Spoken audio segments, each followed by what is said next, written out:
And welcome, race fans, back to Pit Stop TV. We're live tonight from the ever-picturesque and ever-historic Indianapolis Motor Speedway, nestled right in Speedway, Indiana. And Cole Freilich, you're alongside of me once again tonight, just us up in the booth, but we've got the SRCA IndyCar World Series once more.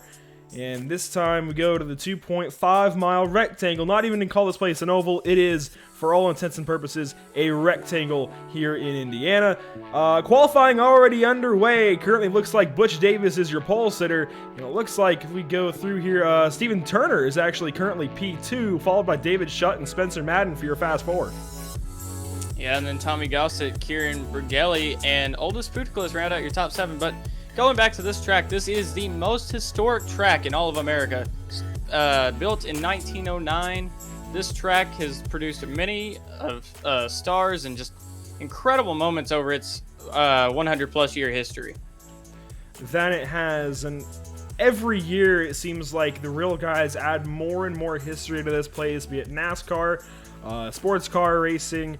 Granted, you don't see a whole lot of that here quite as much, but obviously Indianapolis and IndyCar are synonymous, and Roger Penske buying this place, going to hopefully bring it a little more up to date. Granted, it's not too far behind from what I know, but hopefully maybe we'll see some lights here, but we are going to see, I think, a second road course race here, I believe, in the IndyCar series this year in real life. Granted, we have everything going on with the virus situation. Don't even want to get into that. We don't even want to talk about it. We just want to be the distraction from that. So, Cole, as qualifying wraps up, we're about to go down your grid, and we've had a change for pole. It looks like it's going to be Rick Ravon taking over the pole position here tonight. So, I believe we didn't see him at Daytona or even... Well, no, he was in the Monza race a couple of weeks back, so we just didn't see him last week at Daytona in the Pro Mazda race, but we see him here tonight, takes pole, and go ahead and run us down our grid. Well, as you said, Rick Ravon's going to be starting P1, Butch Davis going to be starting 2nd, Steven Turner, a new guy to the league, first IndyCar race for him, starting P3, David Shutt, the Shuttinator, starting P4, Spencer Madden, the man who coined that nickname, P5, Tommy Gossett 6th, Kieran Bergelli 7th, Oldest Puticlus is 8th. Femio Lat, he's going to be 9th.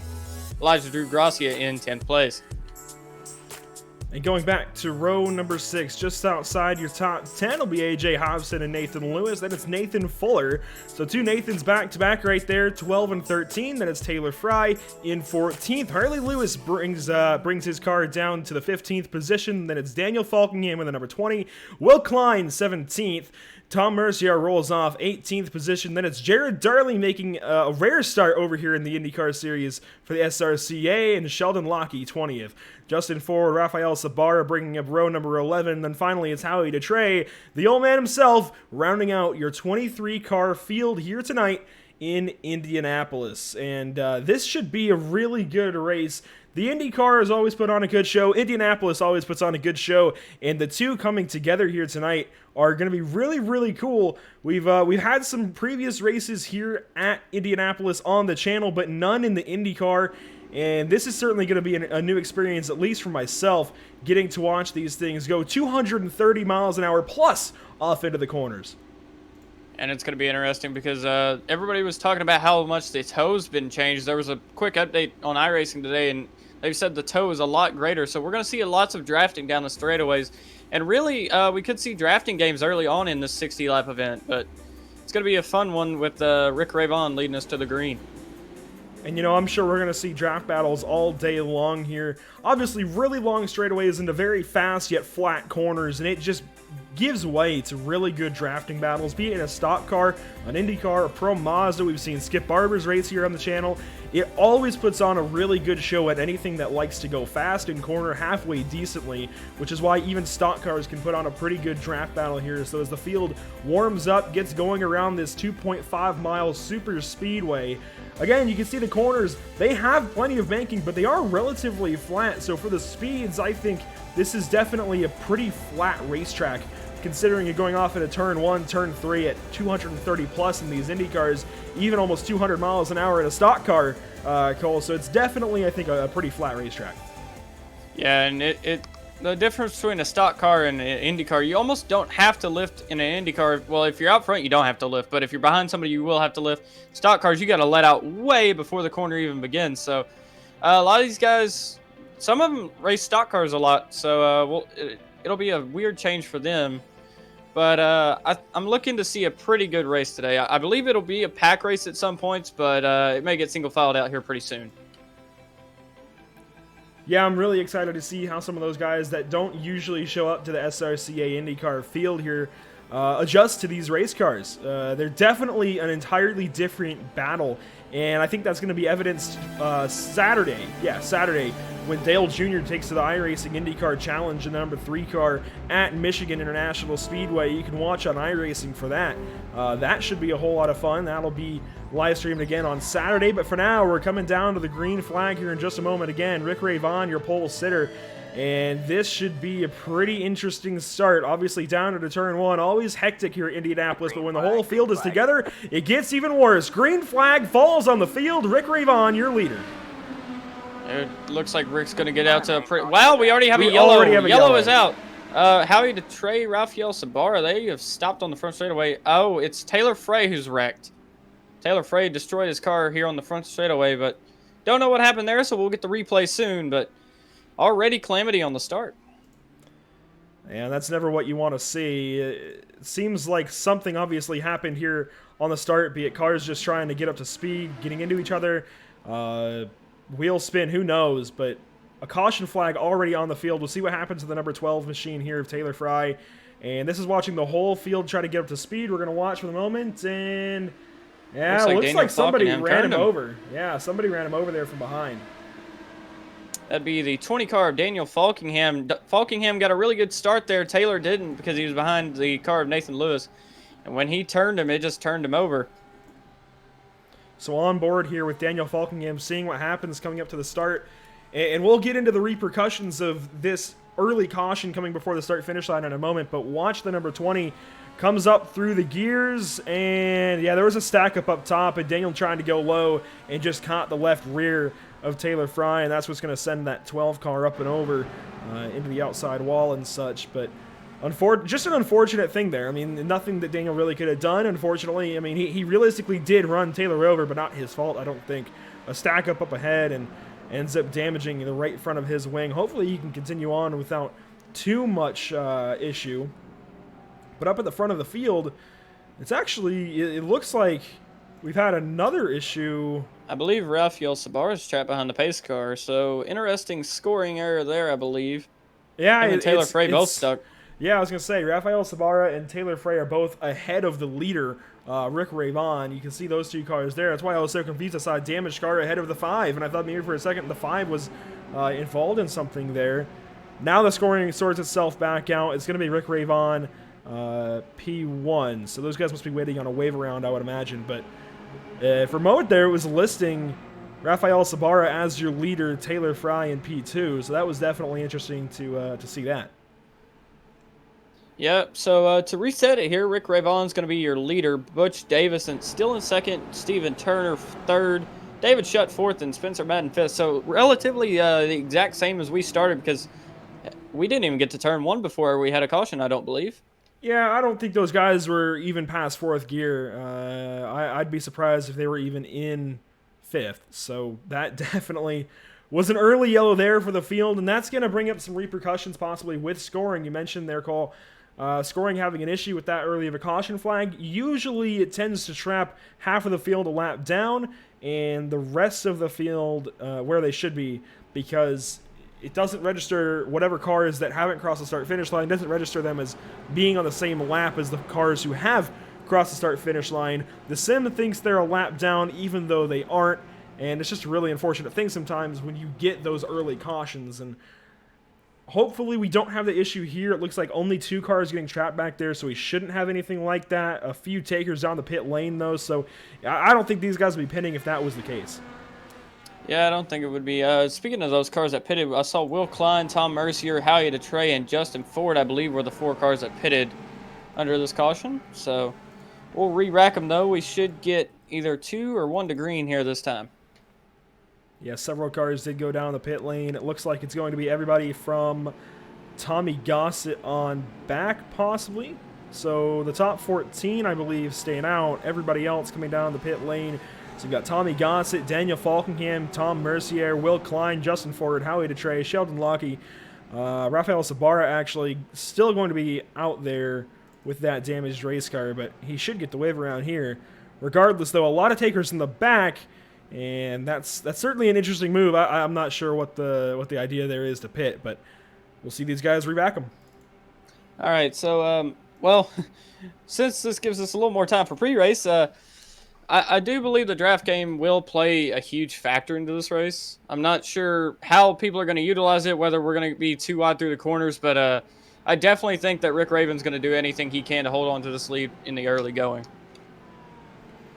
Yeah, the draft game is going to be interesting to watch tonight. Obviously, you're going to have these big runs out of the corners down into the next one, and that's going to be hard for these guys to cope with, but hopefully these guys can figure out checking up before they get to the corner. We'll see as some of the cars come out of pit lane there and head down the very long back straightaway. Do want to quickly thank a couple of sponsors, those being, of course, David Levine Racing. He's got a new Champ Car program with a 1992 Miata. You can follow that whole experience over on his Facebook page. Again, David Levine Racing. Not Levine, like Levine Family Racing, but David Levine Racing. DAVIDLEVINE. Wow, I couldn't pronounce a V there for a second.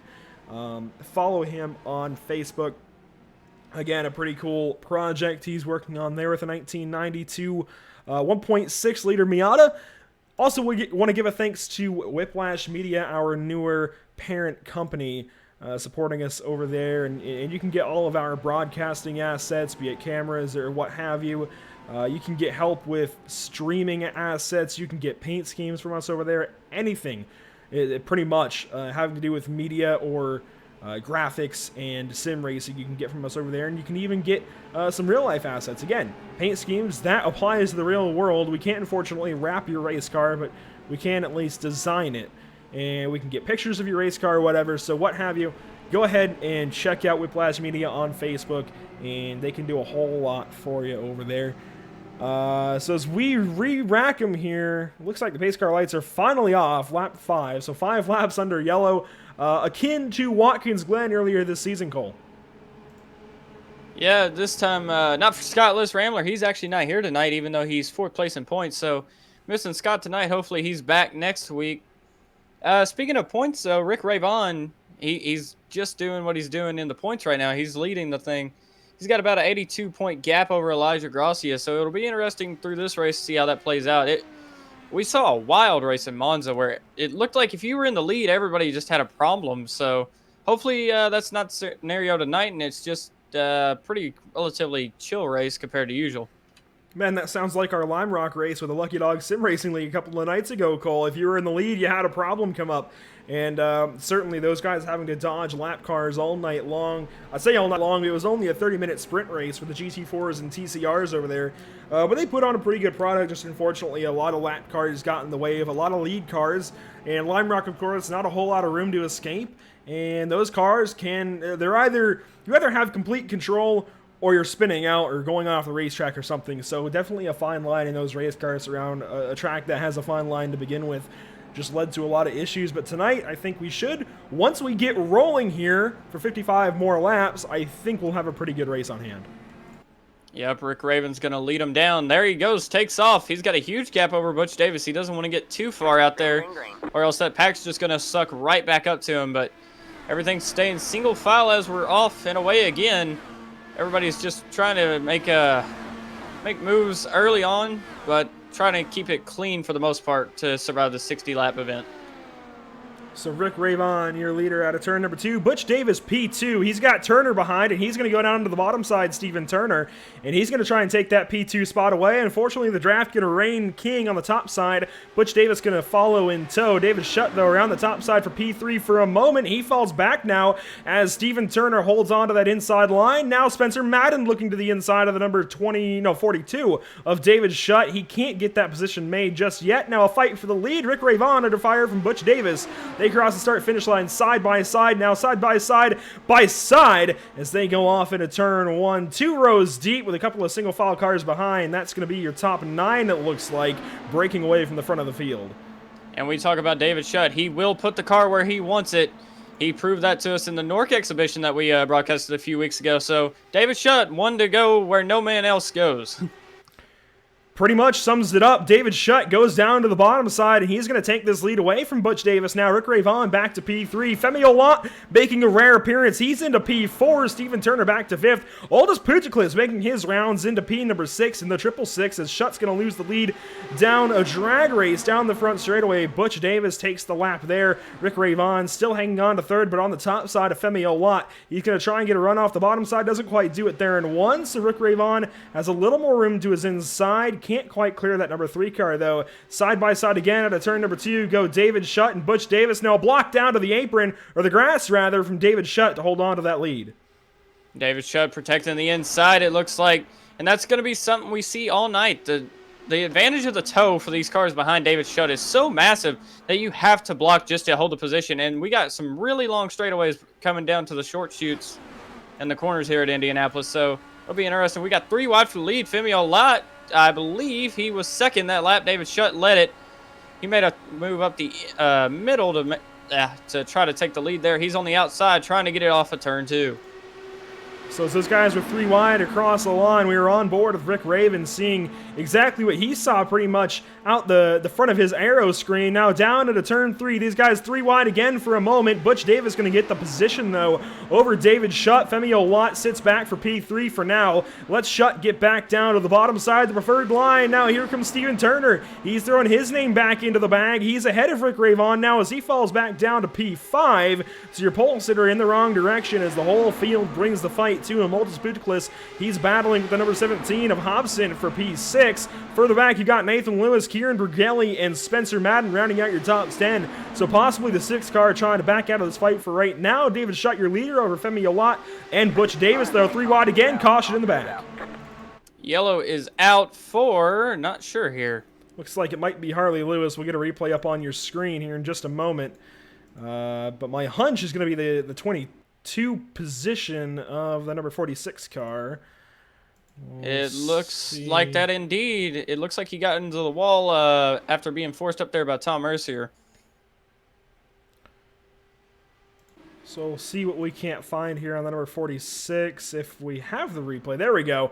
We finally got it on your end, and I don't know, from that quick angle, we'll try and get another look at that, but it looked like possibly he was trying to make a move around the top side, and Tom, I don't think Tom had his nose to the outside yet. Rather, I don't think Harley's nose was to the outside of Tom just yet. We'll see here from the onboard of Harley Lewis, and yeah, no, I think Harley just got tight trying to make that move around the top. Well, that's unfortunate for Harley. Harley's had a bad luck spell here, it looks like, recently, both in Pro Mazda and IndyCar, and he's actually going to be our first retiree of the night, so unfortunate night here again for Harley Lewis. That he is. So as we go back up to your leaders, David Shutt, the leader at the time of caution. Femi Olat going to be P2, followed by Butch Davis and Rick Ray Vaughan. Aldous Puticlis rounds out your top 5. Then it's Hobson, Lewis, Madden, Fuller, and Brugeli. So Fuller throwing himself up into the top 10 while he wasn't earlier on. So definitely a good gain there from the driver of the number 24 machine.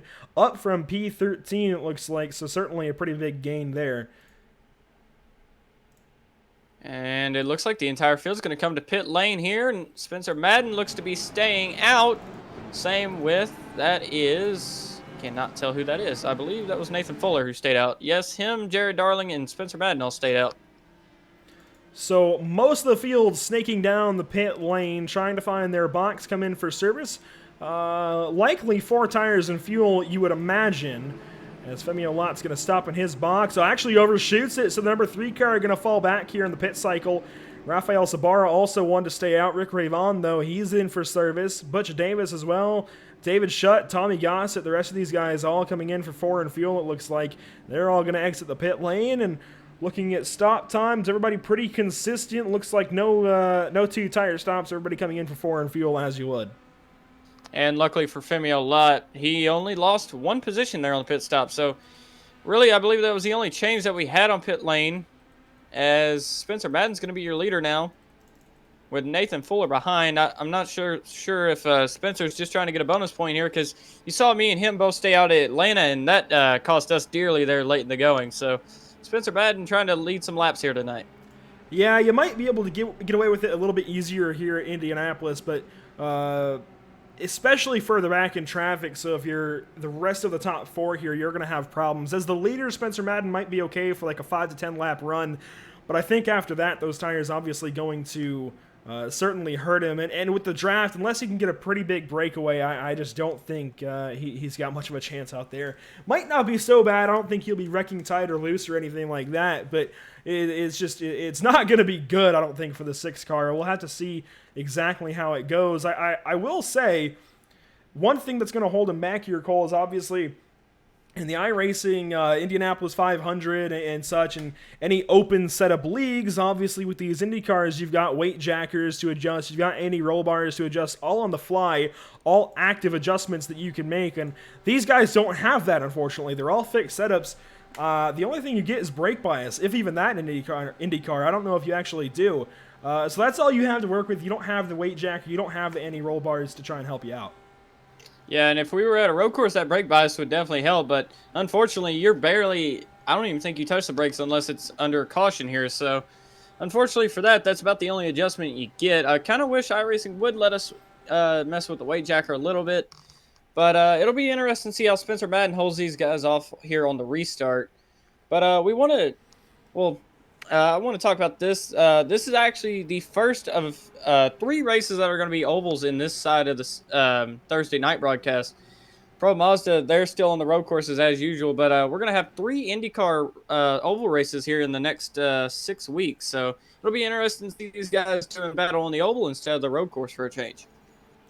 Yeah, that's certainly going to change things, and I can't wait for the Pro Mazdas to go back to an oval. We've just seen them at New Hampshire thus far. Otherwise, it's always been a road course. I really look forward to seeing those buzz around a little oval again, be it little oval, big oval, what have you. And I think we're going to Iowa there soon, but we go to Laguna Seca next week. We should be going to Iowa there soon in the Pro Mazdas.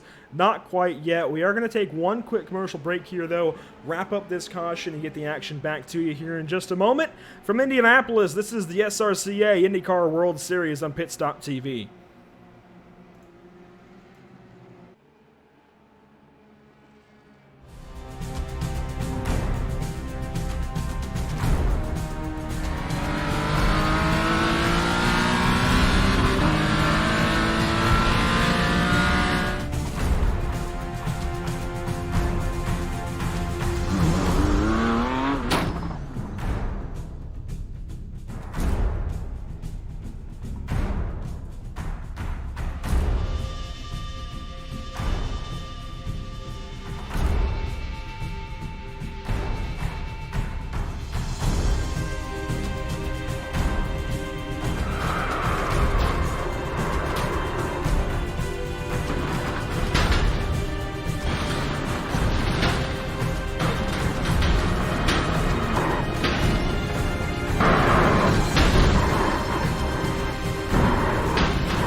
And welcome back to Indianapolis Motor Speedway. Coverage of the SRCA IndyCar World Series brought to you tonight, as always, by Pit Stop TV. I'm Andrew Cardinelli, got Cole Fralick alongside of me. Spencer Madden, though, leading us back down to the green flag here as we get this race restarted on lap 14 of 60. Green flag in the air, the number 6 car goes down to the bottom side. And the draft game's already started with a little snake there from Spencer Madden. He's wanting to protect this lead at all costs here. Nathan Fuller trying to stay in tow, but David Schutt, the man we've seen put his car anywhere he wants to, and he was leading at the time of the caution we just went green from. He's running in third. He's going to look to draft off of Nathan Fuller, get it done on the top side, heading into turn 3. David Schutt already on the attack here of your two leaders who did stay out under that previous yellow. He goes up to P2, now looking around the top side as Nathan Fuller, it looks like, going backwards, maybe a slide there. An amazing save, though. And a big wreck behind. It's Falkingham in the turn 4 wall. The number 20 machine completely destroyed. So he might have gotten his fast repair. We'll have to see. I'd imagine he probably just got the wing fixed under one of those two previous yellows. I don't think he had his fast repair. I think he still has that in the bank. But a massive accident here for him right after that restart. Not even a full lap green from that restart. And the number 20 is wadded up in the turn 4 wall. It looks like him and Kieran Bergelli actually got together there, and Will Klein caught a piece of it. So, unfortunate to see Falkingham in another accident tonight. We'll have to see if he got his quick fix early on, but and he just pretty hard lick into the turn 4 wall. He just got tight and ran smack dab on the side of Kieran Bergelli. And I think that was just arrow push. Maybe he didn't quite turn in like you wanted to, and he just ran smack in the left side of that car. Well, the good news for him is I believe he has his quick fix. So, yep, there he goes off pit lane. So he's still still in this race for the time being. Watching here from Falkingham's perspective, and I think you're going to see he just gets tight. I don't know if he completely committed to the corner there and just completely ran on the side of the 98. And thankfully, he's going to get back in this race. He's actually running back off of the pit lane now, but certainly going to put a damper on things, especially if he gets involved in another incident here, Cole. That's going to be his night done. And that's the thing you have to worry about with these cars. You might get a little bit of damage that maybe warrants coming in for a fast repair, maybe a little bit of toe damage, whatever, to make it a little cockeyed. But this early in the race, you might want to just drive it as is, drive it a little bit damaged for maybe, one more green cycle to a caution just to save some laps in case something were to happen otherwise, because you don't want to waste that fast repair early and then get caught up in something else. Well, yeah, I actually heard Jimmy Broadbent a few weeks ago. He said better to have one and not use it than use one and not have any. So definitely going to be an important thing to have a quick fix here. Spencer Madden's still your leader. He did a pretty good job of holding off David Schutt. David Schutt actually made an outside move when Nathan Fuller got sideways. So it's going to be interesting to see if he can hold him off here on this restart. Yeah, I'm going to be surprised if he sticks to that plan of staying out. And it looks like he's going to, obviously. He stayed out thus far. I couldn't imagine him pitting now. I'm honestly quite surprised by that, looking back from the pace car. David Schutt, obviously, is much faster than Spencer Madden right now because of the tires. And, again, fixed setup series, so obviously it's not like Schutt has a better setup or anything. It's just the difference of tires. And that's certainly going to come into effect again here on this restart. You saw the 42 quickly do away with the 24 there of Nathan Fuller, who also stayed out with Spencer Madden. Granted, Spencer Madden has the jump here on the restart, but I don't think that's going to do enough for the number 6, though. Yeah, I don't think it will. And the way the draft is working so far, it looks like if you're the leader, you're pretty much just a sitting duck. And that's going to be what we see all night. Kind of like the famous battle between Ryan Hunter-Reay and Helio Castroneves in 2014, just constant back and forth passing down the straightaways. Absolutely. So let's quickly take a look at some race stats. Obviously, we've already had 3 yellows. This is the 8th caution lap so far, but 3 lead changes in just maybe 9 green flag laps, if that. So it's actually pretty impressive already. These guys mixing up quite a bit. We saw that short run there with Rick Ray Vaughn. Had Butch Davis. I don't think we've seen him in a race yet. Butch Davis, I had to think of that name for a second. So Rick Ray Vaughn, Butch Davis, David Schutt, they were all mixing it up there for a few laps into that shorter run. And that was really exciting to see. Hopefully we get back green for some length of time to see that again, because that was the epitome of good IndyCar racing in Indianapolis. Yeah, and really, looks like we've probably got about 2 to go till green here. So, yeah, we talked about Rick Raven, though. He's still the points leader, so he's really trying to survive this race, but Indianapolis is the track you always want to win at. This is what any open wheel fan dreams of winning at. Even if it's in the virtual world, a win at Indy is still pretty huge. Oh, absolutely, and you're going to see these guys absolutely drive their heart outs. They were already driving their hearts out, but they're going to drive even harder later in this race in about 40 laps time when these guys are racing for the win. We've had 3 yellows, but we're already a third of the way through. It's actually kind of surprising to me. We've only been on air for, well, with the race, about 25 minutes. It's gone by pretty quickly, honestly. I'm kind of surprised by that, but we still have a long ways to go here. These guys going to have to find a groove and get to green flag racing. But while we wait on them to do that, we're going to take one more little break. We'll be right back to you here in just a moment with coverage of the SRCA IndyCar World Series from Indianapolis on Pit Stop TV.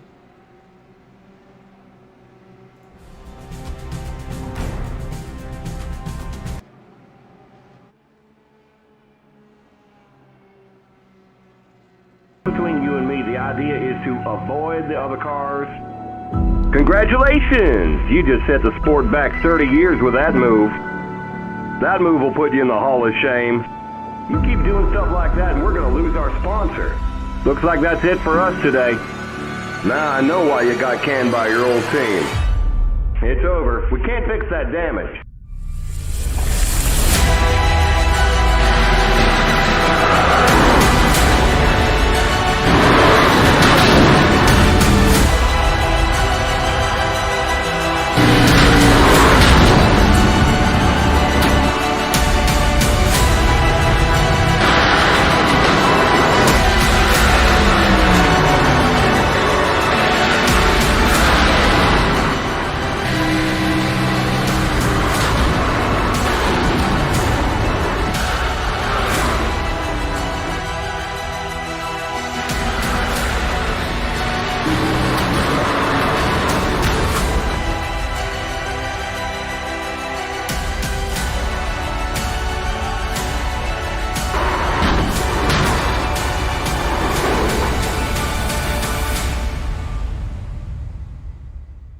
Looks like your car is toast.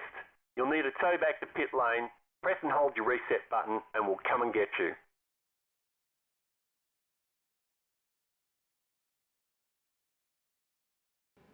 And welcome back to Indianapolis Motor Speedway. Again, Andrew Cardinale in the booth, Cole Freilich alongside of me, lap 19 of 60 for coverage of the SRCA IndyCar World Series from Indianapolis Motor Speedway in Speedway, Indiana. Spencer Madden, your current leader, followed up by David Shutt and Rick Ravon. These guys, well, they all stayed out here for the most part under this yellow, but the yellow prior, Spencer Madden stayed out, so he's on 19 lap old tires. The rest of these guys, 7 laps, and granted, a good portion of that is under caution. Still, Spencer Madden has about, I think, 8 good laps of wear on those tires, and that's certainly going to come into effect as they exit turn 4. Coming down to the green flag, getting ready to go just a third of this way into the 60-lap event. Green flag going to fall back on the field, and Spencer Madden is off and away. He's got the lead in Indianapolis. And just like last time, he cuts to that bottom side. He's going to try to swing out back wide before they enter turn 1. A decent little jump over David Shutt, but David Shutt's going to close that gap due to the toe on the back straightaway. Rick Raven still in 3rd with Femio Lott in 4th. And then it goes back to Butch Davis in 5th and Oldest Puticlus, who's leading our Pro Mazda points, in 6th. So really good battle already. David Shutt bringing the heat to Spencer Madden. Spencer going to have to cut his entry there. That's going to wear his right front even more. He's on old tires and wearing out that right front. He actually is not pitted yet in this race. So Spencer Madden still on the racetrack with the tires he started this race on. David Shutt trying to bring the fight to him. You see the whole field exiting turn 4, is snaking down the front straightaway a little bit. David Shutt side by side there with Spencer Madden across the line. Puts Shutt to the lead. He noses ahead of the 6 into turn 1. And here comes the rest of the field right back to the gearbox in the number 6. The number 6 Mean Team Machine strongly holding on, actually, on the inside line. We thought he would kind of just get blown past like Nathan Fuller did, but he's hanging strong on the inside. He's got help from Rick Ravon behind him. Butch Davis now making it 3 wide on the outside heading into turn 3. They're going to be 2 wide back through the short chute.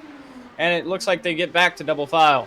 Spencer Madden clears the 42 of the shut for now. Here comes Ray Vaughn. No, that's Femio Lott down the bottom side. Similar paint schemes out of those two. So Femio Lott giving a little bit of a nudge there to Spencer Madden down the front straightaway. Spencer leads, then it's David Shutt P2. Butch Davis falls to 4th behind Femio Lott there into 1. Shutt back down to the bottom. He gets in front of Lott. It's going to be Ray Vaughn. No, sorry, that's Aldous Putiklis in the blue machine in tow. He's P5, then it's Ray Vaughn. Now down to the inside. David Shutt looking for another pass of the grass. It didn't work out the first time there, David. You don't want to do it again, especially at Indianapolis. You're not going around a corner there in the grass. That was not going to work out. He falls back, though. He was trying to look to the inside at Spencer Madden's left rear. Butch Davis in the fence. He's going to hang on to it, but yeah, he went up the racetrack there. I'm not sure if he got a nudge or just got tight, but the battle rages on for the lead. Here comes Femio Lott. He takes the lead at the start-finish. Caution flies from behind. And we have a major wreck on the front straightaway, and it's Nathan Fuller, who we mentioned getting loose on the apron earlier. He is flipped on the front straightaway, so I believe it's the 3rd or 4th caution of the night. Caution number 4 here for the number 24. Out of turn number 4, down the front straightaway. We'll see what happens here to Nathan Fuller. It's going to be the black car, somewhat center of your screen. A lot of cars there, but, well, trying to figure out exactly what happened. Oh, and he just got turned. And I'm not sure if he came up across the nose of Will Klein or Will Klein came down into his right rear. We'll have to get another look at it from Will Klein's perspective. But Will Klein and Nathan Fuller are going to be the ones to make contact to bring this yellow out.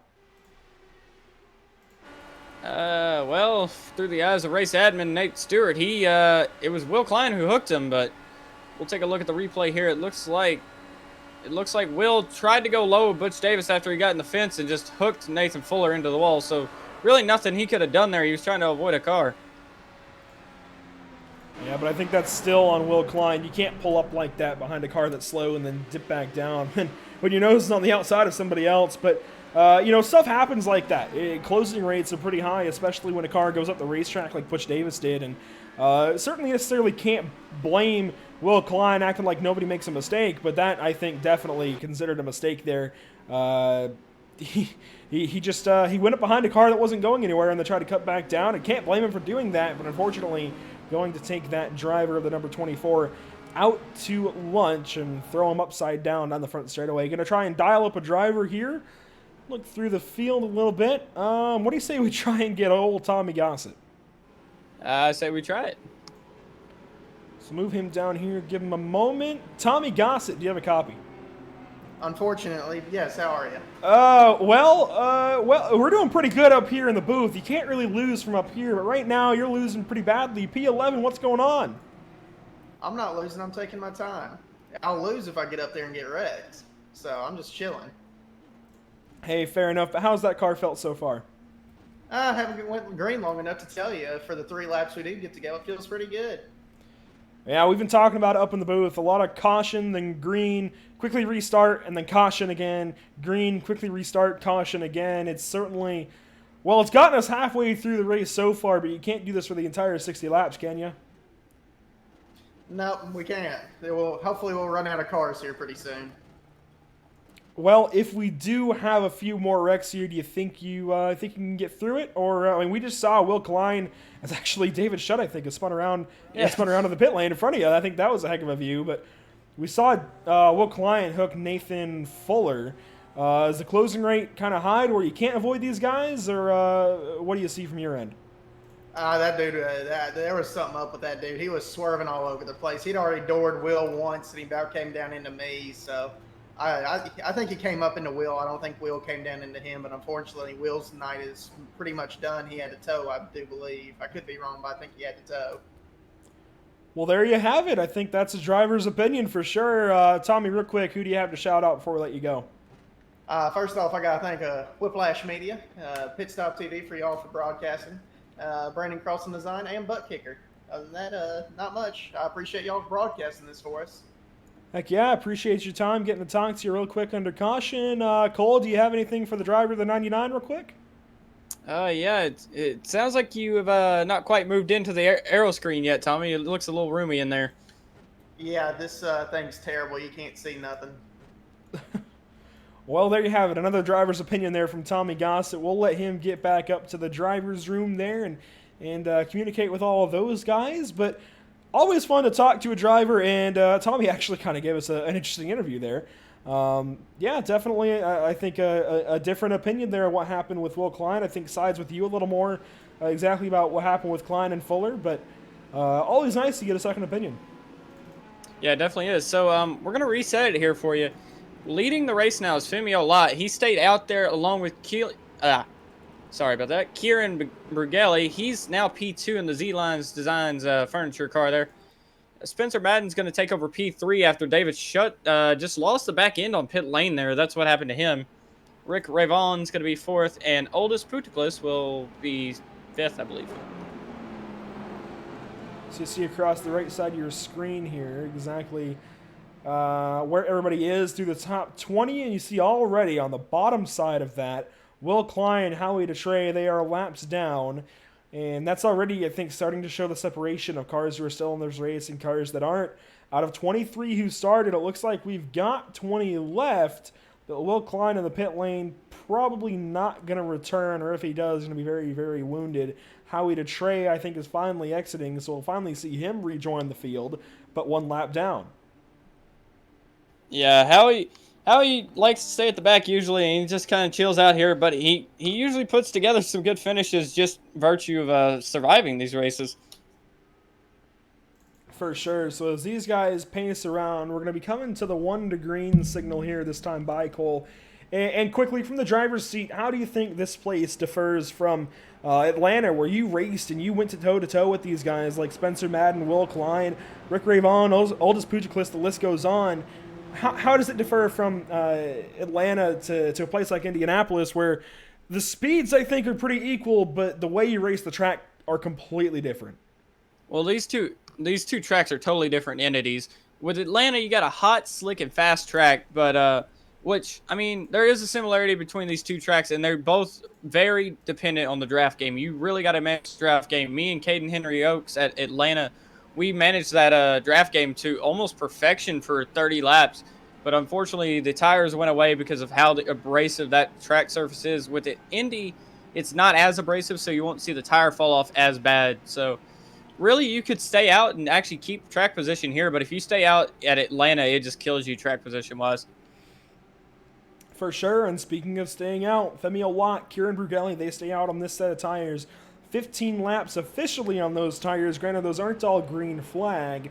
I think about half and half, probably actually less than that. I think probably about 5 green flag laps, if that, maybe even just 3 on those sets of tires for those 2 drivers. They stay out in front of the rest of the field. Spencer Madden gonna be P3, then it's Rick Ravon, Oldest Putiklis, and we saw David Schutt go for his spin in the pit lane. He has fallen all the way back to P11. So certainly a lot of work to do for the driver of the 42. He's behind, it looks like, paint scheme teammate at least, Elijah Drew Gracia. Those 2 in the same paint this week. We don't usually see 2 drivers in the same paint. I think sometimes we see Sheldon Lockey and Scottless Rambler on the same paint, but those 2 twins out here tonight. Yeah, the only other time you really see twins is actually me and Spencer with our meme team cars. Speaking of Spencer, we got a new paint scheme on those cars, the old Penske Marlboro throwback, so cool to see those out here.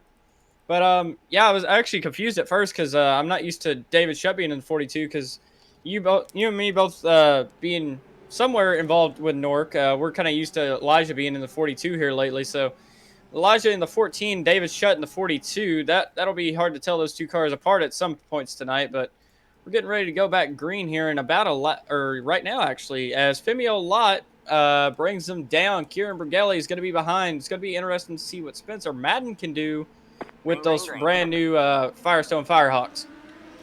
Femio Lott waits all the way to the iRacing default green flag, and he goes back to the loud pedal down into turn number 1. Rick Ravon already into P3 over Spencer Madden, so already moved that number 5 up into the 3rd position to the bronze position on the podium.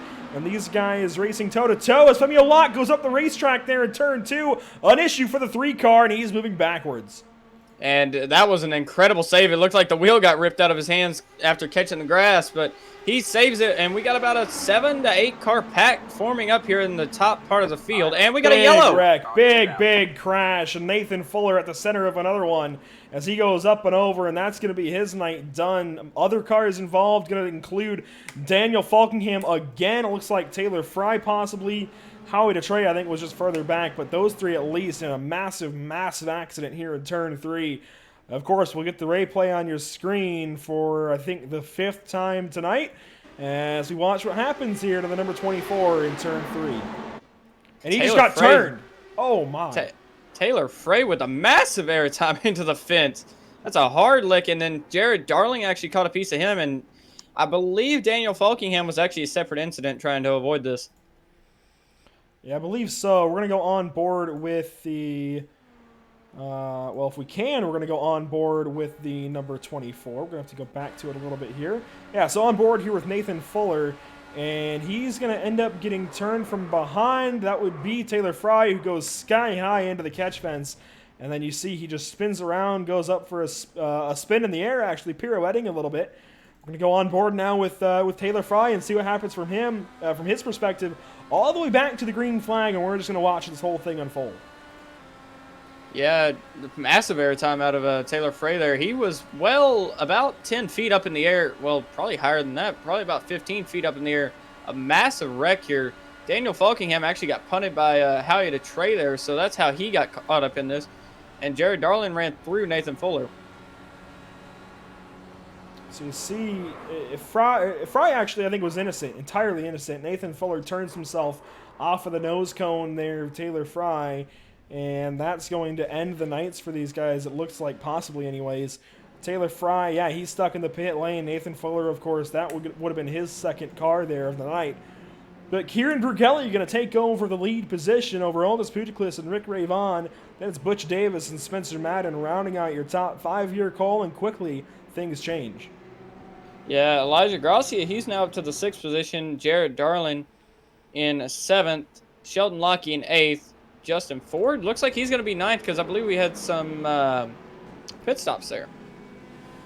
Yeah, several cars coming back down the pit lane, going to include David Schutt, Tommy Gossett, Femio Lott, Daniel Falkingham, Tom Mercier, some of your takers there. It looks like everybody else is going to be just Howie DeTrey, 1 lap down still, and then the cars who are out of this race going to be Nathan Fuller, Taylor Fry, Will Klein, Steven Turner, Nathan Lewis, and Harley Lewis. So the Lewis is going to round out your field tonight. From Indianapolis Motor Speedway, this is Pit Stop TV with coverage of the SRCA IndyCar World Series. We're going to take another commercial break here under this caution. We'll be right back to you from Indianapolis.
Hey, just between you and me, the idea is to avoid the other cars.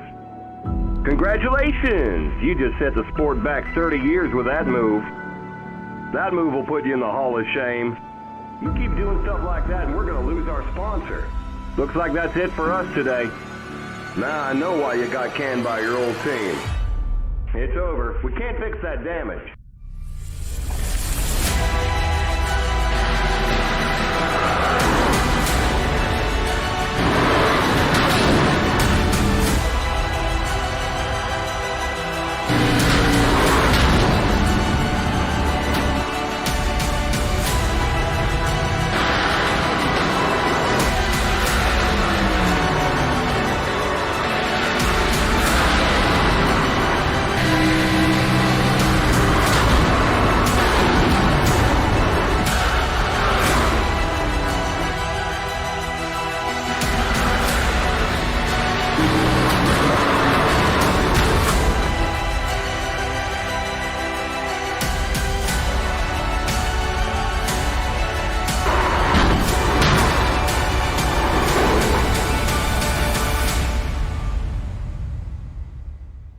Looks like your car is toast.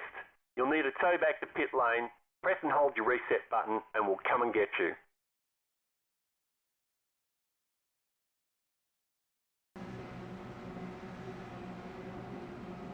And welcome back to the Indianapolis Motor Speedway. Coverage of the SRCA IndyCar World Series. We're already back green. Kieran Bergelli fires off quickly there. A lot quicker than I was expecting, at least. Aldis Puchiklis, he's in tow. That is Rick Ravon, Butch Davis, Spencer Madden, your top five as they file down into the first couple of corners of lap number 33. We've had several yellows so far, but thankfully these guys should be getting worked out here quick, as the whole top 10 or so, it looks like, all single file and then some.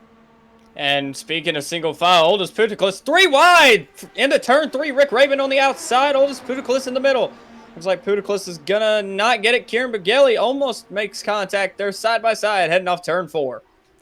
We had kind of panned through the field a little bit there, but now, middle of the racetrack, that's going to be Kieran Bergelli trying to hold off the lead. He was the leader. He stayed out. He's on some older tires compared to the rest of the field. Squeezing Puchiklis up towards the fence. Butch Davis going to go to the bottom side, trying to take P1. Aldis smartly backs out. Rick Ravon down to the bottom side. His nose ahead for P3.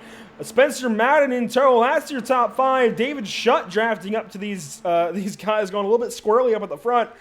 2 wide this time. Will they go 3 wide? Not quite into 3 that time. They all think better of it. They back out. Butch Davis still on the bottom side. Kieran Bergelli up top. And we mentioned the 3 wide. David Shutt might be the man to make it 3 wide. Here he comes into this battle. Spencer Madden actually looked, but he thought better of it. And I believe that's the car of Sheldon Lockie looking on the outside now.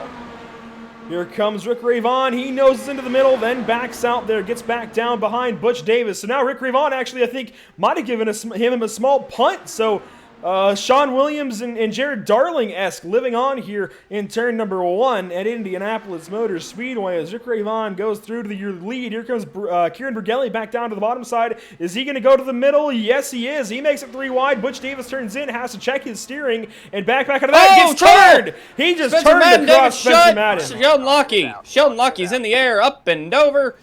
And oh no. That one's going to be on Kieran Bergelli, I believe. Elijah Gracia, the team car, also in the air. We're still wrecking.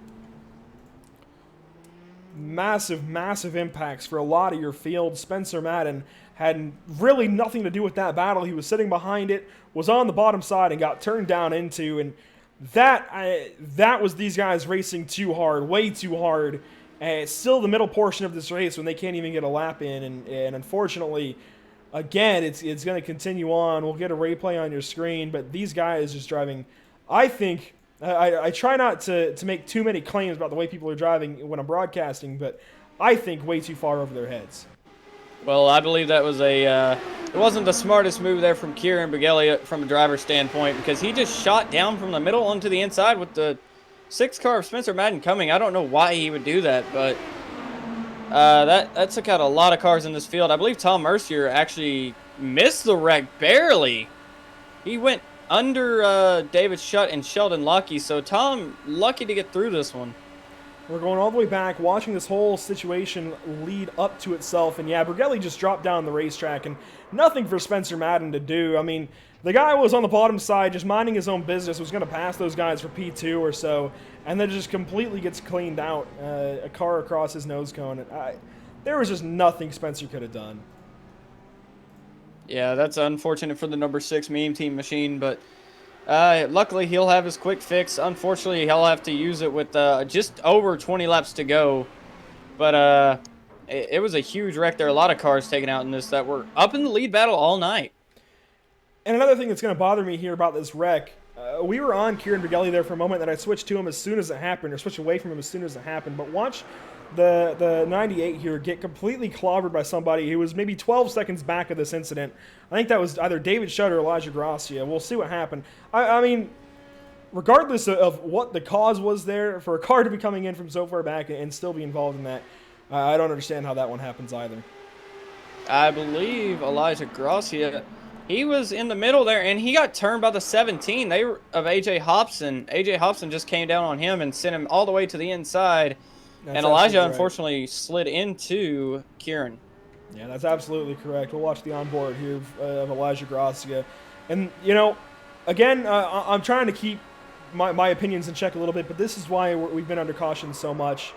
Drivers kind of just clearing themselves, unfortunately. And nobody's doing anything with any malintent. These guys are just racing really, really hard and trying to go for everything every lap of the race. And unfortunately, while it makes for some big moments like that, you just can't keep doing that and expecting a different result. That's the definition of insanity. As these guys keep trying the same big moves and the same wrecks keep happening, unfortunately. Rick Ravon, though, going to be your leader, as he's one of the regulars, and he has shown his strength here in the IndyCar as Cole, and he's certainly fighting to keep his season alive. Comes in, I believe, your points leader, or at least in the points battle for the lead. And he started on pole. He's back into P1 some 37 laps later and is doing just fine.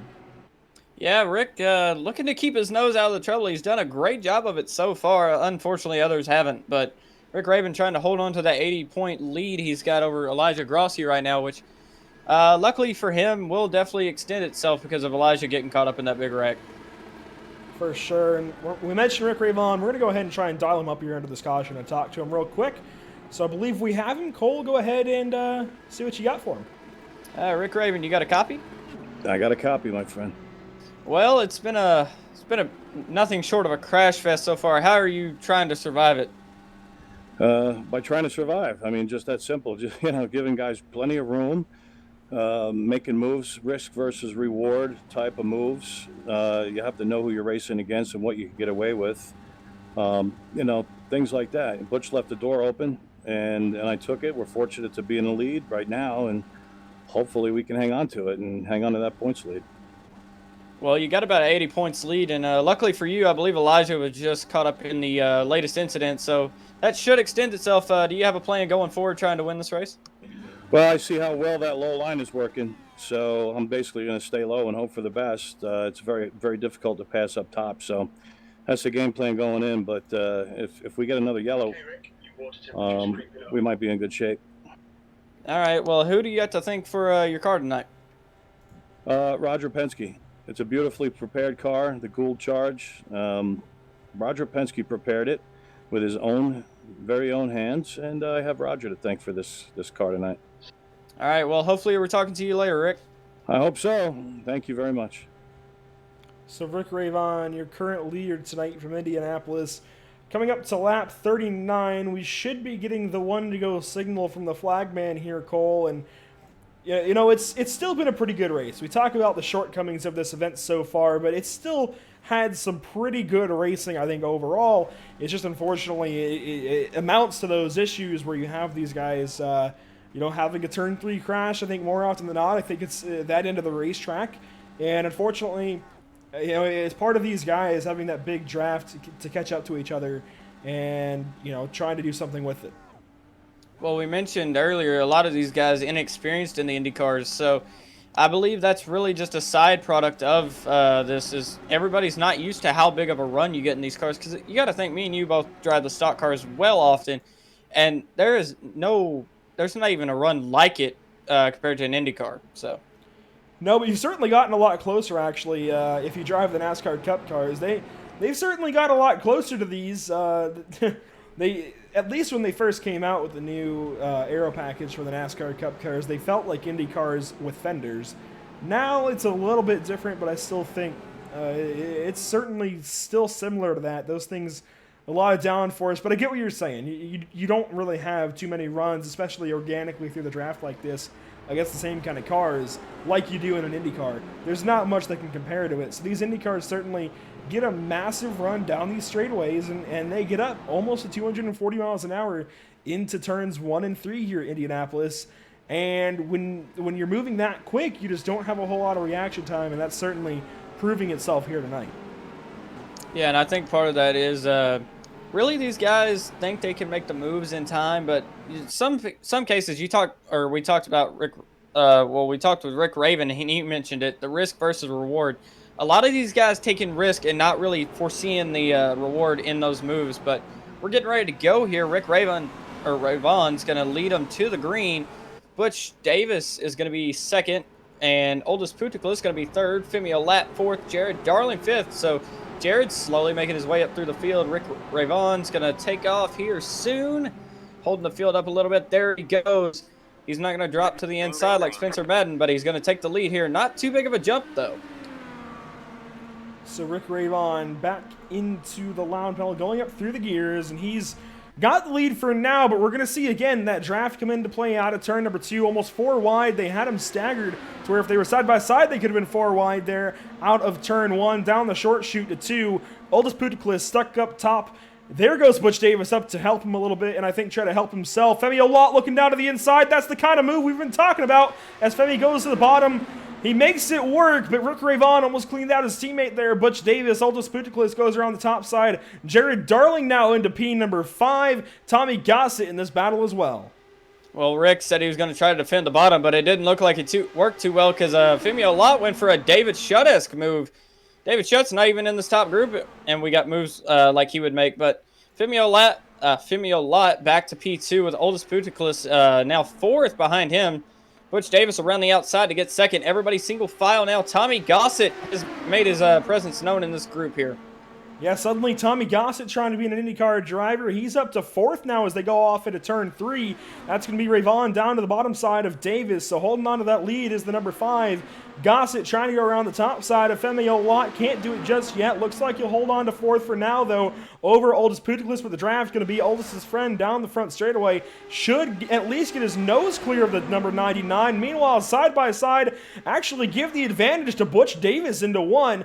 But the bottom side. Oh, Tommy Gossett's in the wall upside down. Man, that's another one. Now that one was a little. I think that wasn't really a move that was made. That was just unfortunate contact between those two. We'll go on board here with Tommy Gossett and see what happens. Obviously, some kind of issue is going to put him off into the turn 1 wall. And I think it's going to be right rear to left front contact. Watch here from the onboard of Tommy Gossett.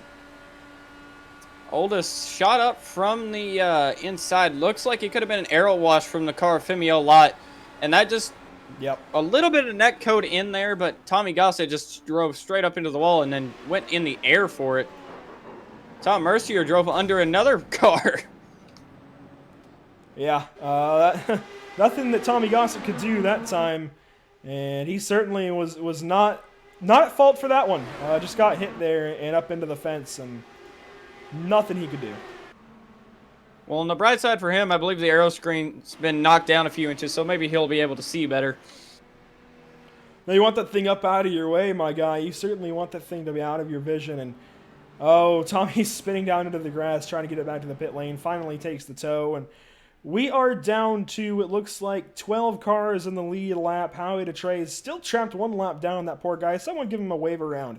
Please, get that guy back on the lead lap. But we're down to the back third of this race here, Cole. 18 laps to go. We had what seemed like, despite 3 cautions, a decent start to the race. Went by pretty quickly, and, well, the train has derailed.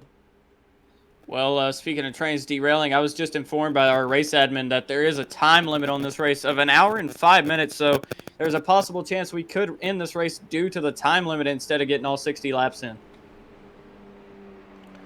Well, it might be for the better. As currently we're only on lap 43 of 60, and we need to get this race in quickly because these guys, well, they have other places to be and things to do, and these guys are still just, trying to make something work, but it just hasn't worked yet. These guys, again, Femi Lot may not have caused a wreck there, but that was certainly the kind of move that can cause a wreck, and when it's all said and done, it wasn't even a big move that caused that one. It was just aero push, and I think unpreparedness because these guys haven't been able to race multiple green flag laps that sends Aldis Puteklis up the racetrack. Aldis is a really good driver. I think just wasn't ready for that wash with no air on his nose. Yeah, very uncharacteristic for Aldis to be in a situation like that because usually we see him out front and fighting hard for wins. Watkins Glen a few weeks back in the Pro Mazda series to be a good example. If you want to go see that, it's on the channel here, so you can go back and watch the previous broadcast. Check those races out. But just a very uncharacteristic thing to happen to Aldis. And that's the problem with the IndyCar. There's so much aero wash. You don't recognize it, but once you're right up on the back of somebody, it just washes the front end of the car out. You go up into the guy that's on the outside of you, and that could cause calamity. Absolutely, and and that's exactly what caused that incident. We're going to see it, I'm sure, cause at least one more because these guys, they haven't run 15, 16 laps, so even if they go green here and go green all the way to the end, I think we're going to see that start to be an issue. So, hopefully they do go green all the way to the end. They're certainly going to see that become a problem with those right fronts getting worn out. I mean, the leaders are on 19-lap-old tires, but they've run maybe 3 laps, and those heat cycles are really going to do some damage to those right fronts, I think, along with trying to push through the aero push if they get behind anyone else here. So we'll see these guys try and cope with that. Most of the field on some newer tires. Seems like maybe one caution older, so we are going to take another commercial break here. We'll be right back to you, hopefully with some green flag racing from the SRCA IndyCar World Series event to Indianapolis Motor Speedway. This is Pit Stop TV.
And welcome back to Indianapolis Motor Speedway. Starting things back off. You can see the graphic at the top of your screen. 7 cautions, 26, going to be 27 laps here in a second. And, well, this is certainly going to be an interesting show. I think we've got 1 lap to go. I think they're going to restart, throw the white flag, and that's going to be your race pretty much. As Rick Ravon, your leader here, Cole. And this has certainly been a weird race. Uncharacteristic, I think, of the league. To say the least. Usually we see a lot of really good racing go the whole distance with very few yellows, even on the ovals. Usually some pretty darn good green flag racing as someone has jumped the start on the bottom side. Green flag. That's a massive jump. That's going to be a black flag. That is AJ Hobson. Oh, he got the boot pretty quickly there. Yeah, we're going to have maybe one green flag lap, maybe a couple.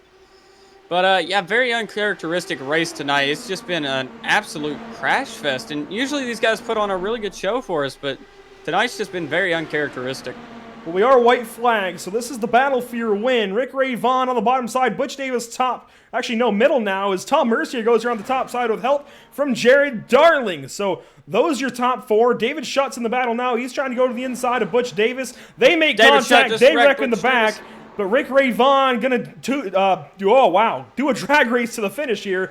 I almost said do a It's gonna be Rick Raven. I almost said toot a drag race to the finish, and man, I completely missed that call.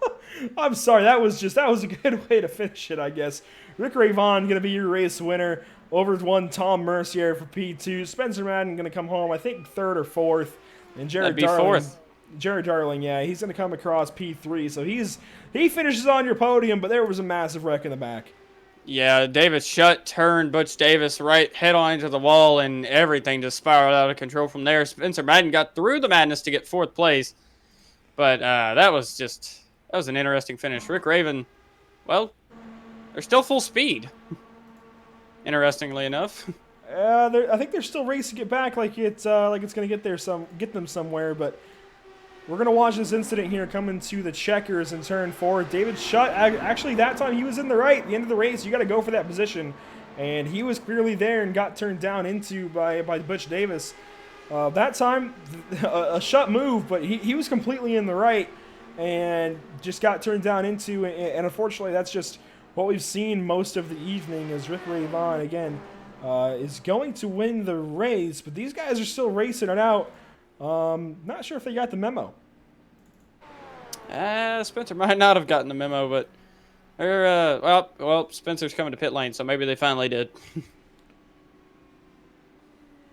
So Rick Ravon going to be your winner tonight from Indianapolis Motor Speedway. We'll get him down here for an interview here in a moment. Actually, we're just going to go straight to him. It's going to be Rick Ravon, your race winner. We talked to him briefly under a caution. Rick Ravon, you got a copy? Hey, how you doing? Well, you stayed out of trouble long enough to win this thing. Certainly not the way you want to win it. Obviously, we only ran, 48 laps of 60. And we talked about it up here in the booth. Definitely not a very characteristic race of the league. Obviously, a lot of road courses and even the ovals that we have not been like this. And you come out on top, but again, not the way you want to do it. Well, no, it's not the way I want to do it, but I think that anybody in the field would say the same thing when I say I'll take them any way I could get them. Their wins aren't easy to come by in this league, and to be able to come out on top and especially, be able to maintain the points lead, it means a lot. So I'll tell you, that last, people were saying, oh, you got it won, there's not enough time, and I said, I'm not getting my hopes up, and my own teammate Butch was saying, no, I think it's over, there's not enough time, and then finally it was coming down to the nitty-gritty, so oh, you know what, we're going to get one to go. And I was like, oh, man. Oh, boy. Now, what's the strategy going to be? So I had to start rethinking for that one lap to see if I could stay in front. And basically, I didn't want anybody to get a good, strong, long run at me. So when we went green, I just kind of feathered it a little bit to keep them close because I didn't want anybody to really just shoot right by. But then a couple of guys in the back had a huge run. And all I could do was stay on the bottom. The bottom was working great here. And fortunately, I was able to come out on top and beat them to the line. And there was melee in the back, but you did survive and get through to the win there. Drag race out of turn 4. I almost said you guys were going to toot a drag race. I completely forgot how to speak the English language out of turn 4, but we saw the finish at least. A drag race down to the brick yard. 1 yard of bricks to finish the race off at the start-finish line, and I think you nosed ahead just barely over Tom Mercier. If you guys had to do a green-white checker, did you think you could have hung on to it, or was it pretty much just that one-lap show? Well, obviously it was the one-lap show because that's all we had to run until we got to the checkered flag. But if there was a green-white checker, basically the leader controls the field. And like I said before, I was just going to try to keep him close so nobody could get a monster run on you, because clear you going into turn 3 if they get a monster run on the backstretch. So I didn't want to say anything about that, but that was the plan going into the last lap. And then if there was 2 to go, if we had a green-white checker, it would have been the same thing, just basically run on the bottom because nobody could pass up top. Yeah, that was definitely evidenced. I mean, just after saying under yellow, there were a lot of big moves that I think were causing a lot of those wrecks. We saw Femi Olot go down to the inside there, and you smartly just gave him the room, gave it up, and said, well, let's go ahead and get back at it the next corner, because if you try to block him down there or constrict his line at all, well, we saw what happened. A lot of these guys ended up in the outside wall and going for big flips, so I think you smartly, just ran that race pretty intelligently, and you ended up coming out P1 for that. So I think definitely did it the right way there, Rick, but I think that's normal course for you there in the 5-car. Well, Spencer Madden said to me after the race, he said, good win, Rick. You didn't do anything there, but good win anyway. I'm not really sure if that was a compliment or what, but Spencer, I don't think he realizes, how cagey you have to be to win one of these things.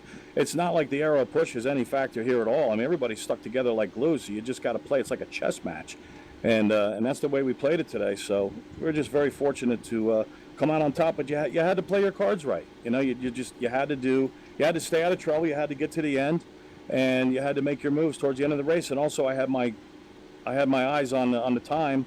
And I knew that it was getting close, and it was probably going to be another yellow flag. So that's when you have to make your moves. And once you get there, just try to keep it. But, to be aggressive before that just doesn't make any sense. You just got to stay in touch with the leaders, stay up there in the top 5 or 6, Absolutely, Rick. And clearly that was the way to do it tonight. You come out P1, going to extend that points lead over the rest of the field. Well, you already thanked Roger Penske. Who else helped you out tonight? Nobody really. I mean, Butch Davis helped a little bit by, staying on the outside. It wasn't really intentional, but he was trying to win the race just as bad as I was. He knows that I'm the points leader and stuff like that, but there were no team tactics going on. I said to him, Butch, you're in a good position to help me out here. And he says, help you out? He said, I'm trying to win the race. I said, okay, buddy, whatever you do, just let's not make contact with each other, because that'll ruin the race for both of us. And I'm trying to protect the points lead. So, he raced me hard. He raced me clean, but there were no team tactics going on there. But, hey, I want to thank my teammates, Butch Davis and Kieran. Kieran had a little bit of trouble. I guess I didn't see what happened. I think Spencer was mad at him. I don't know why. I'll have to look at the replay, but thanks to them. Thanks to my wife, who's upstairs in bed waiting for me. Oh, yeah. And, excuse me, I'm going to thank Mila. I love you, my daughter. I love you with all my heart, baby. I want to thank the Lord. I want to thank Jesus. And thank the drivers. Everybody out there who raced clean tonight and wasn't hyper, overly, ridiculously, unbelievably aggressive. I want to thank those guys because, that's what makes racing fun, is good, hard, clean racing. Absolutely. And, Rick, again, another really solid P1. I know we'll be talking to you again down the road in future races. Hopefully you're there next week for the Pro Mazdas at Laguna Seca, but we'll see you, I'm sure, back through the rest of the IndyCar season. We'll be looking forward to it. I'm looking forward to it, too. I almost missed this race. I told Elijah Grassi, I said, I don't think I'm going to make it tonight. I said, where are we racing? He said, Indianapolis. I said, you know what? I'm going to quit my job just so I could race this race at Indianapolis. I can't miss Indianapolis. Oh. So I almost quit my job tonight. Oh, man. Well, are you going back tomorrow? No, I'll be back at work on Monday, but I definitely had to call in and say, guys, I can't miss this race. It's just too important to me. Oh, geez. Well, you definitely, I think, works out. End at P1, and again, we'll be talking to you in the future. Thank you very much. Thank you. God bless you. So a really good win there from Rick Ray Vaughn. Cole, I know you've got Jared Darling track signs. Let's go ahead and get him. Jared Darling, got a copy? Yes, I do. Well, that was an interesting one, to say the least. How did you manage to get that third place there? Yeah, interesting is, I guess, the word you can use. Yeah, it was obviously we didn't really race much, and I didn't even use my fast pair or anything because I just chilled. and watched everybody race like clowns, and we got third. So that's about all I did. On that last lap, when we actually, were trying to go for the win there, I was just going with Tom there down the backstretch and just trying to get the run. I was a little bit too high going into 3, and that just kind of messed up my run, but I still brought it home third. I wish we could have raced more, but from the few laps that we did, the car was super easy to drive, and I think that's what made it so much of a wreckfest, I guess, was because, you could just do anything and run anywhere, and the suck up was huge, and if you're the leader, you're just a sitting duck, and you have to make moves constantly, and I guess people couldn't do that today, so that's kind of how it went. Well, that was definitely a wild one, to say the least. We didn't expect it to be more wild than that Nork exhibition a few weeks ago, but it looks like you're able to survive these things somehow.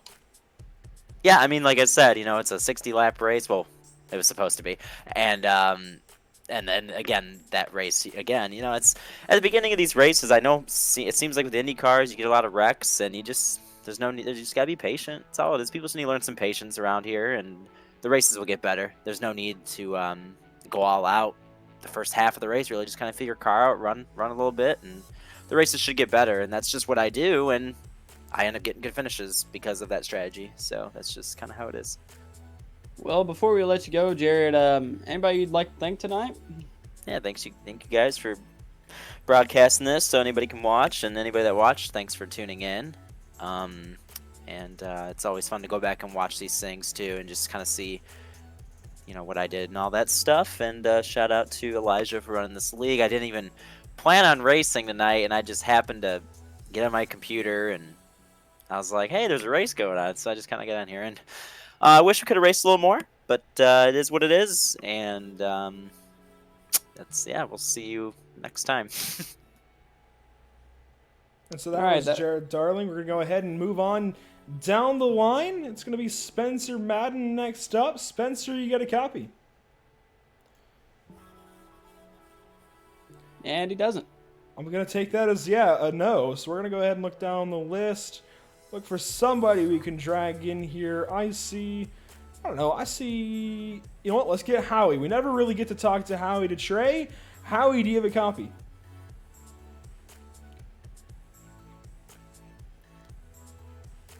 One more time. You got a copy? You got us, Howie? Yep. Well, Howie, we never really get to talk to you, so we decided we couldn't get our P3 or our P4. Let's see what Howie's got to say. How was that race for you?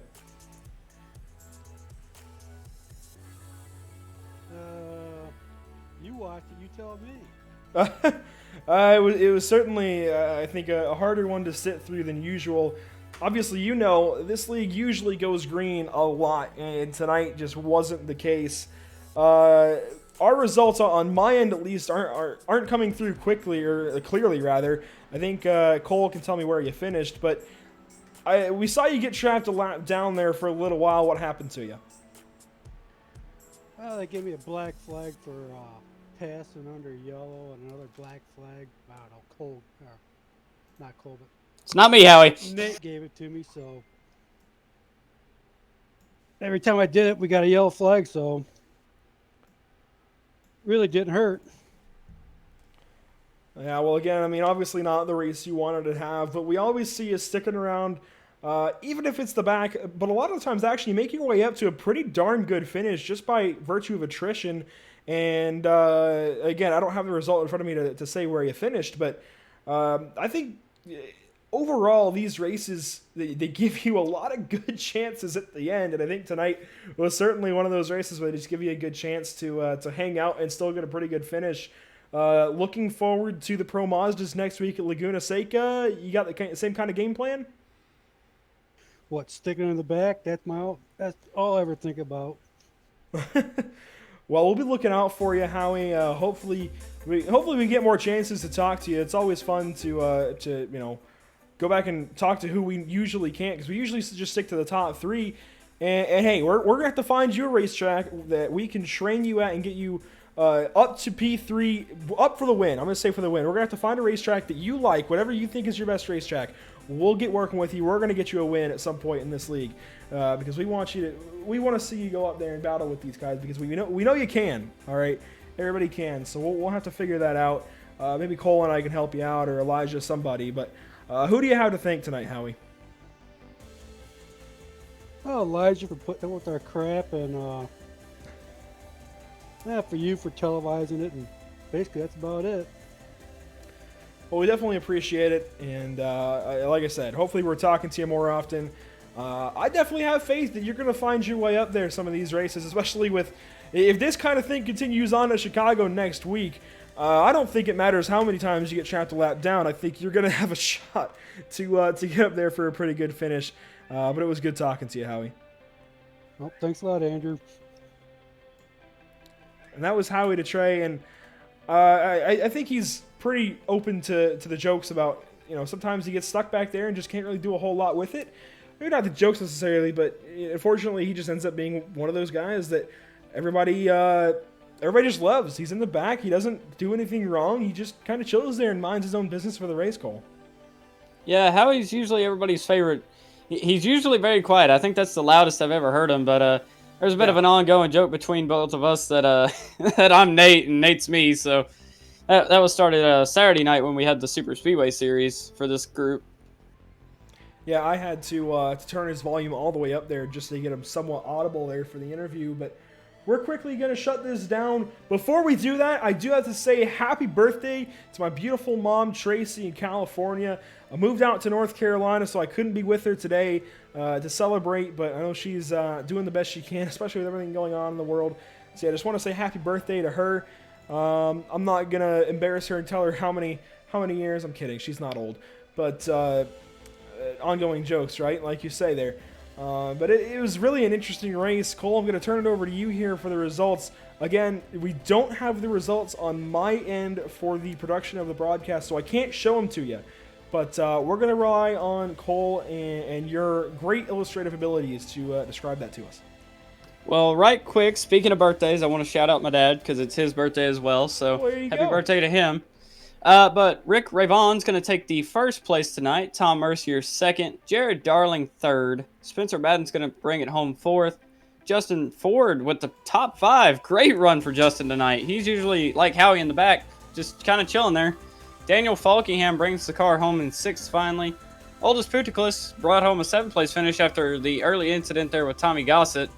Rafael Sabara, after being caught up in the lap 1 mayhem he's going to be P8. Howie DeTrey, P9. David Shutt, 10th. Butch Davis, 11th. Kieran Brugelli, 12th. Fimio Lat, 13th. AJ Hobson, we saw him jump the restart. He's going to be credited with the 14th place. Tommy Gossett, 15th. Sheldon Lockie, 16th. Elijah Gracia, 17th. Nathan Fuller, 18th. Taylor Frey, 19th. Will Klein, 20th. Stephen Turner, 21st. Nathan Lewis, 22nd. And Harley Lewis rounds out the field in 23rd. So once again, the Lewises end up being your caboose on the field here tonight. 23 cars showed up, and I think probably at least 20 of them crashed at some point tonight. No, but it was certainly, again, we talked about it. This was uncharacteristic here for the SRCA IndyCar World Series. If you're any kind of regular viewer, you know that. You've seen these races go pretty well green most of the way. And tonight, I think just an outlier. It's unfortunate that it happens, but it certainly happens in racing from time to time. And I know Elijah's already working on it to figure out what he can do to make these races go off without a hitch in the future. So don't be discouraged if you're a follower of this league. Just stick with it. We're going to have, I believe, Chicago in 2 weeks for the IndyCar World Series. So that'll be in 2 Thursdays. Next week, though, we're going to have Laguna Seca, the twisting road course up in Monterey, California, or at least, I think Monterey. No, not Monterey. Man, I forget the actual city, but up in Northern California anyways, Laguna Seca, with their sound limits and all, twisting down through the corkscrew and whatnot. Should be a pretty darn good race for those Pro Mazdas. Certainly going to be interesting to see how they hold up around that place. Yeah, I'm looking forward to it, Cole. Yeah, it should be a fun one, and I actually believe Laguna Seca is in Monterey, so you're right there for a second. Yeah, I mean, We tried. We had a bit of an interesting shakeup here in the points, though. I'm looking at it now. Rick Raven taking the points lead. The gap is only two more than what it was. It's an 84-point gap, but the new second-place man in points is Daniel Falkingham heading into Chicagoland. So hopefully that race is going to be a lot cleaner. We look to see Daniel up front after he was up front all race in Atlanta. Yeah, and he actually won that thing, I do believe, and just tonight ended up in the turn 4 wall twice, I think, there at the start of the race, but ends up somehow coming home with a decent finish tonight. Only 2 more points back than I believe Elijah was coming into this race, so Daniel Falkingham set up for a pretty good remainder of the season. We'll see what he can possibly do with our points leader, Rick Ravon, but that's going to do it for our coverage here of the SRCA IndyCar World Series. The Pit Stop TV logo at the top of your screen, it's finishing in green, but really this race was plagued by yellows. We'll show the graphic one more time of how many cautions we had. It's going to be 7 for 28 laps, at least according to ATVO there, but 9 lead changes. It was still a decent race. You saw those guys at the front have really good racing, and that's what matters at the end of it. Rick Ravon going to come away with your win, extend his points lead, and we go to Chicago in 2 weeks. Laguna Seca next week for the Pro Mazdas. Make sure to tune in. Tuesday, you're going to see us back with the Lucky Dog Sim Racing League. It's currently scheduled for Summit Point. That may change, but you can follow us YouTube and Twitch, see where we go next.